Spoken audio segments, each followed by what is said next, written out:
Listen carefully, because what you're about to hear wasn't meant for the light.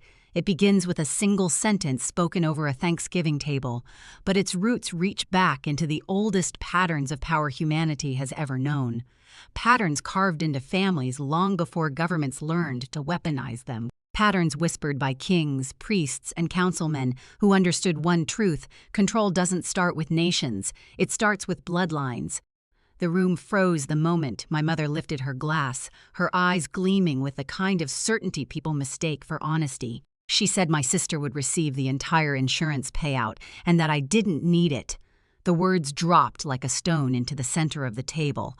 But what most people didn't hear, what you, right now, need to understand, is that decisions like these never happen in isolation.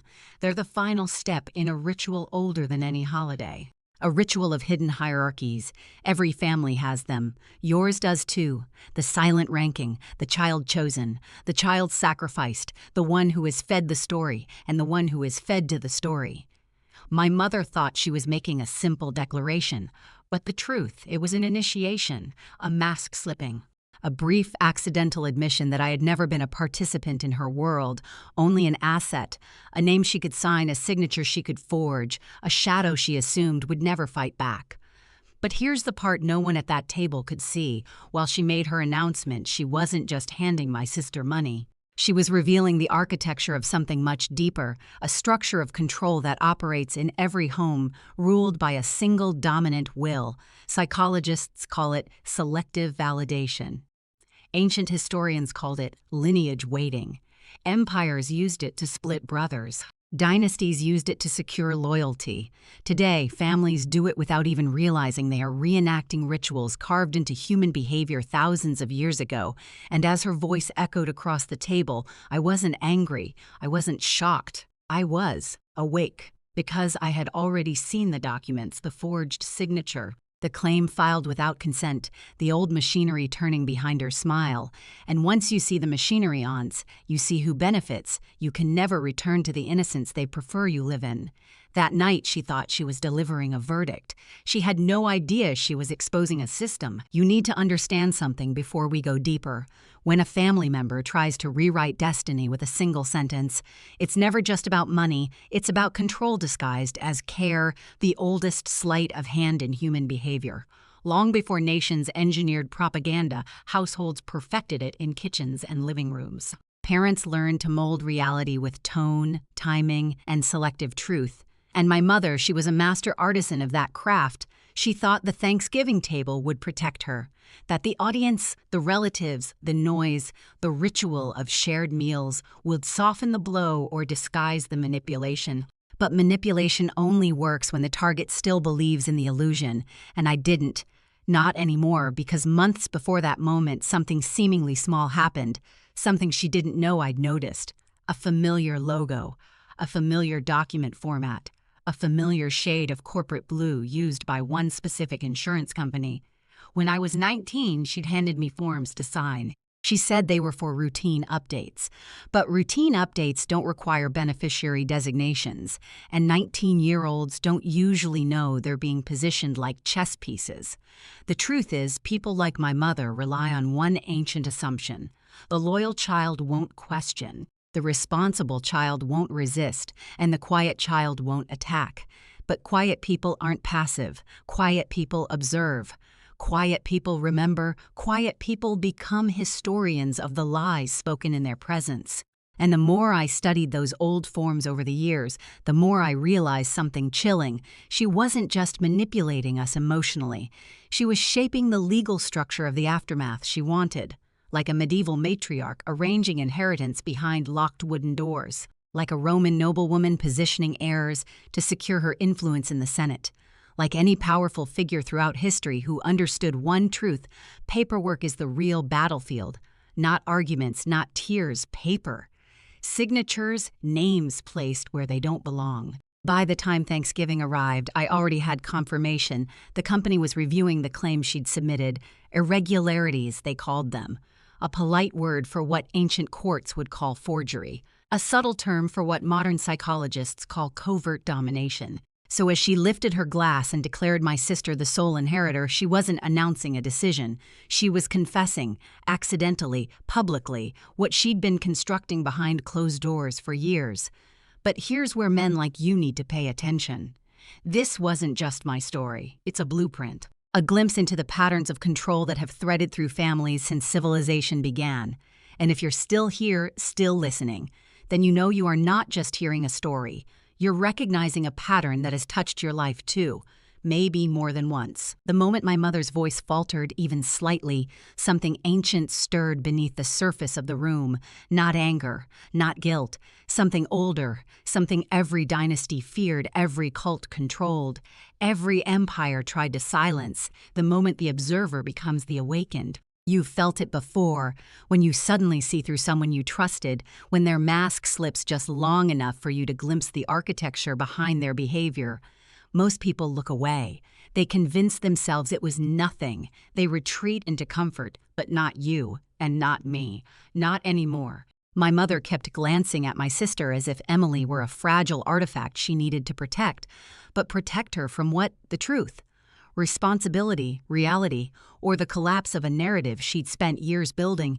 It became obvious she wasn't just shielding Emily. She was containing her, feeding her a version of the world that guaranteed loyalty, keeping her soft, dependent, grateful, and blind. That's not love. That's conditioning, psychological shaping. That's as old as human hierarchy itself. Anthropologists call it the favored child dynamic. Strategists call it the hinge point of influence. Ancient priesthoods called it the vessel. The chosen one receives emotional warmth, protection, gifts, and stories. Not because they're special, but because they're useful. The other child, the one outside the circle. We are the keepers of truth, the ones expected to carry weight, stay silent, stabilize the structure.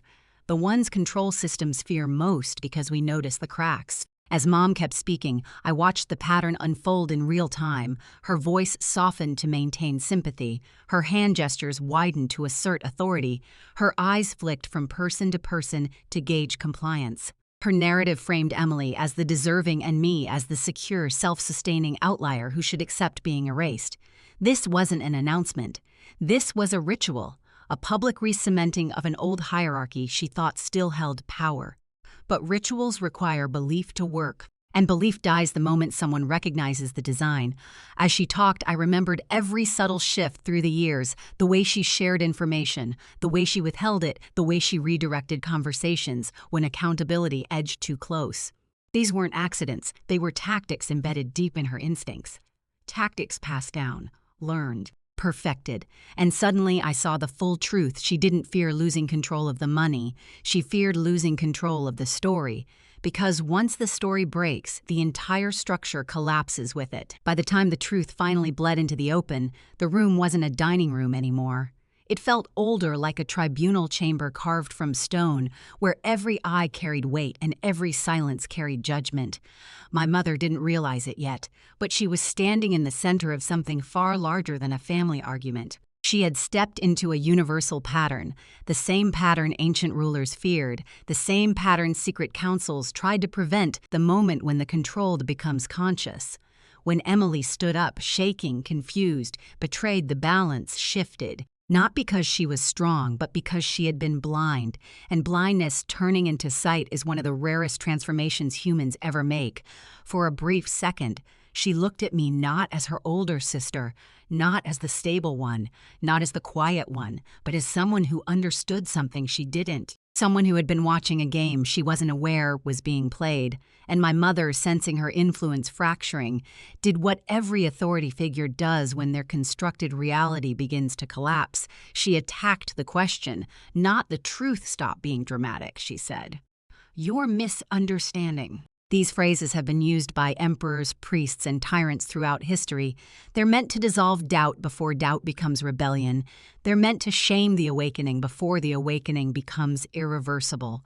But Emily didn't sit down. The relatives didn't look away. The table didn't fall back into its rituals. And my mother, her hands trembled.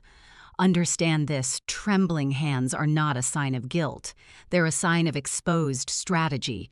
When strategies are exposed, power crumbles. The ancient Chinese texts describe it as the breaking of the jade mask. Greek philosophers called it the moment of unveiling. Modern psychology calls it collapse of narrative control. She tried to salvage it by appealing to sacrifice. I was trying to protect you. But protection without consent is not protection, it's ownership. And at that moment, something dangerous happened. Not in her, but in me. I felt a clarity sharpen inside my chest, the same clarity men throughout history have described when they finally see the entire structure of a lie. The same clarity warriors feel before they confront someone who has wronged them. The same clarity that reshapes identity. And you, watching this right now, need to feel that clarity too.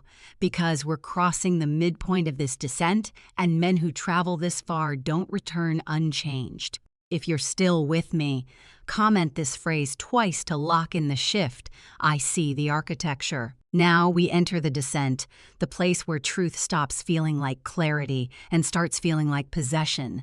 Because once you uncover the hidden structure behind one moment of manipulation, you begin to see the deeper machinery built long before you were born. My mother didn't invent control. She inherited it from a line of women who believed dominance was love. From a culture where silence was obedience. From ancestors who treated children as extensions of their will. This is where the story stops being personal and becomes historical.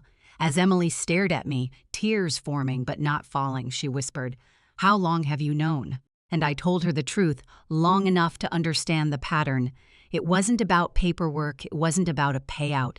It was about a system families like ours use emotional assignment the same way ancient ruling houses did. One heir receives nurturing, one heir receives burden. One is shaped for dependency, the other is shaped for responsibility. One is given softness, the other is given strength. It's a psychological divide that ensures the matriarch stays indispensable. And for the first time, Emily understood she wasn't the chosen one, she was the controlled one. Her dependence wasn't kindness. It was design. The room felt darker as the truth settled. Not threatening, just heavier like old stone.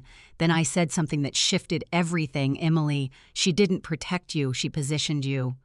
Her breath hitched. Around us, the table blurred into silence, the relatives dissolving into background as the deeper pattern became undeniable. And now, right here in the middle of this video, I'm asking you, the man watching this, to do something powerful. Comment this phrase twice to lock it in. Fucking I see the pattern now. I see the pattern now. Not for the algorithm, for your identity. Because once you recognize patterns of control in one story, you start seeing them in your own life, in your past, your relationships, your upbringing, your world. And the moment you recognize a pattern, you break it. Emily sat down slowly, her eyes fixed on our mother but unfocused, as if looking through her and into decades she suddenly understood differently. And my mother, she finally realized the truth she had feared for years. Her power didn't crumble because I confronted her. It crumbled because Emily awakened. And an awakened sibling is more dangerous than any confrontation. There's a moment in every confrontation where the surface finally breaks, where the truth, no matter how deeply it was buried, erupts into daylight like something ancient clawing its way up from the earth. That moment came the second my phone hit the table, not loudly, just firmly enough to declare that the age of secrets was over. My mother's face drained, not because of the document itself, but because she recognized the tone in my voice. Calm, steady, unshakable. The tone of someone who has already mapped the corridors of power and chosen his path with precision. The same tone generals used before turning entire wars on a single maneuver. The same tone councilmen used before unveiling treaties that rewrote borders. The tone of someone who had stopped being a subject and become an actor. "Why would you do this?" she whispered. But it wasn't a question. It was a plea from someone who had ruled unchecked for so long she forgot what it felt like to be challenged. Understand this. People who build worlds on manipulation never fear the truth itself. They fear exposure. Exposure dismantles their architecture. Exposure removes their mask. Exposure forces them to stand in front of the very people they once controlled. Without the shield of narrative, Emily stared between us, her breath trembling. The revelation wasn't just about a forged claim anymore. It was about decades of quiet engineering, the favoritism, the guilt, the emotional scripts fed to her since childhood. She was seeing it all now, not as isolated memories, but as the scaffolding of a system she'd unknowingly lived inside. And that is the real trauma of awakening, realizing your past wasn't shaped by chance, but by design. Around the table, relatives shifted uneasily, some uncomfortable, some stunned, some finally understanding what they had sensed for years but couldn't articulate. Families like ours don't descend into chaos overnight. The descent happens slowly, like sand slipping through fingers until the pile collapses under its own weight. My mother reached for justification, grasping at phrases like lifelines. "I did it to protect you. I thought it was best. You don't understand how hard things have been." But her words fell flat, not because they lacked emotion, but because they lacked truth. Control wrapped in compassion is still control. A lie spoken softly is still a lie. And as I watched her unravel, I realized something profound. This wasn't just a family conflict. It was the final chapter of an old system breaking under the pressure of truth. There's a moment, a very specific moment, when a man realizes he has crossed a threshold he can never return from. It doesn't come with thunder. It doesn't arrive with applause. It arrives in silence, the kind that follows truth spoken without fear. And as I stood there, my voice steady, my phone in my hand, my mother shrinking under the weight of her own construction, I understood that I had reached that moment, the point of no return, the point where the old version of me, the obedient one, the accommodating one, the one she could sculpt, died cleanly, quietly, without ceremony. And in that moment, something else rose, not anger, not revenge, authority, because when you dismantle someone's illusion of control, not with rage, but with clarity, you don't just free yourself, you expose the architecture of their power to everyone watching. And once that architecture is visible, it collapses under its own weight. Around the table, no one spoke, not because they were confused, but because they finally saw it. Saw her without the filters she had spent decades refining, every gesture she had used to shape narratives. Every tone she had perfected to position herself as the victim, every story she'd woven to make herself indispensable, it all stood exposed like ancient ruins after an unexpected storm, cracked, incomplete, undeniably man, made Emily, for the first time in our lives, wasn't orbiting around her. She wasn't defending her. She wasn't absorbing her version of events. She was standing beside me, eyes wide, voice trembling not with fragility, but with awakening. It takes strength to realize you've been somebody's project. It takes even more to walk away from the hands that built you wrong. And as the silence stretched, I felt the room shift, not in my mother's favor, not in mine, but toward truth itself. That's the thing about truth. Once it's spoken aloud, it becomes a living presence. It fills the walls. It alters the air. It refuses to be ignored. I didn't raise my voice. I didn't demand apologies. I didn't ask for explanations. Those are tools for people seeking validation. I wasn't seeking anything. I already had what mattered: knowledge, the one currency no manipulator can steal once you possess it fully. My mother finally whispered something, soft, broken, defeated. A question, not a defense. Why? Why did you have to do this now? I looked at her not with hatred, but with final understanding. Because, I said, you built a world where silence served you. And tonight, silence serves the truth. The table exhaled, the spell broke, and the dynasty of quiet control she had ruled for decades ended right there, between the candlelight and the shattered illusion she once called family. So now you've seen the whole design, the hidden gears behind a single sentence spoken at a dinner table, a moment most families would dismiss as drama. But you and I both know better. You've walked with me through the shadows behind it. You've seen how control is built quietly, how influence is layered, and how someone can shape your destiny long before you realize you're living inside their architecture. That Thanksgiving night wasn't an ending. It wasn't even a confrontation. It was a revelation. Not just for me, but for everyone at that table. Because when truth finally steps into the room, it does what fire does. It forces everything around it to reveal its real shape. Emily saw it. The relatives saw it. And my mother, she saw that the era of silent obedience was over. But the real change didn't happen when the documents came out. It didn't happen when her lies cracked open. It happened the moment I chose clarity over comfort, awareness over fear, truth over inherited illusion. That choice is the same crossroads every man eventually faces, maybe in your family, maybe in your career, maybe in the quiet places inside your own mind where old versions of you still kneel to people who never deserved your submission. Because the world is full of systems, familial, political, corporate, psychological, that rely on one thing: your willingness to stay asleep. And the moment you wake up, the moment you see the pattern, the moment you realize you were never meant to be the pawn in someone else's blueprint, everything shifts. Here's the truth no one tells you. Once a man sees the machinery of control, he can never unsee it. And that is exactly why some people fear your awakening more than your anger. My mother lost her grip that night not because I fought her, but because I stopped playing my assigned role, and that is the most dangerous thing anyone can do in a controlled system. So if you've felt that shift while listening, if something inside you snapped into clarity, then you already know this wasn't just a story, it was a mirror, and now you have a choice: return to the world as you were, or walk forward with vision sharpened, illusions burned away, and a mind no longer bound by inherited scripts. Whichever you choose, remember this: a man who sees the truth becomes unpredictable, a man who speaks it becomes powerful, and a man who lives by it becomes untouchable. Your story isn't written by those who tried to control you. It begins the moment you reclaim the pen. Welcome to your turning point.